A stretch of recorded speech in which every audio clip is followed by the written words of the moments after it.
జనం చాలా తక్కువ మంది వచ్చారేంటనే బాబు.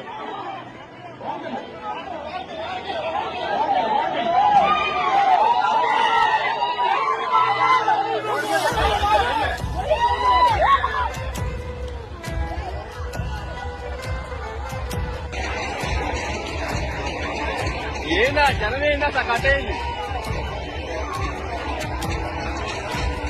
ఎక్కడ మా అన్న ఓడిపోయింది చూడండి, అదే కళ్ళు పెద్ద చూడండి, అదే చూడండి ఆ జనం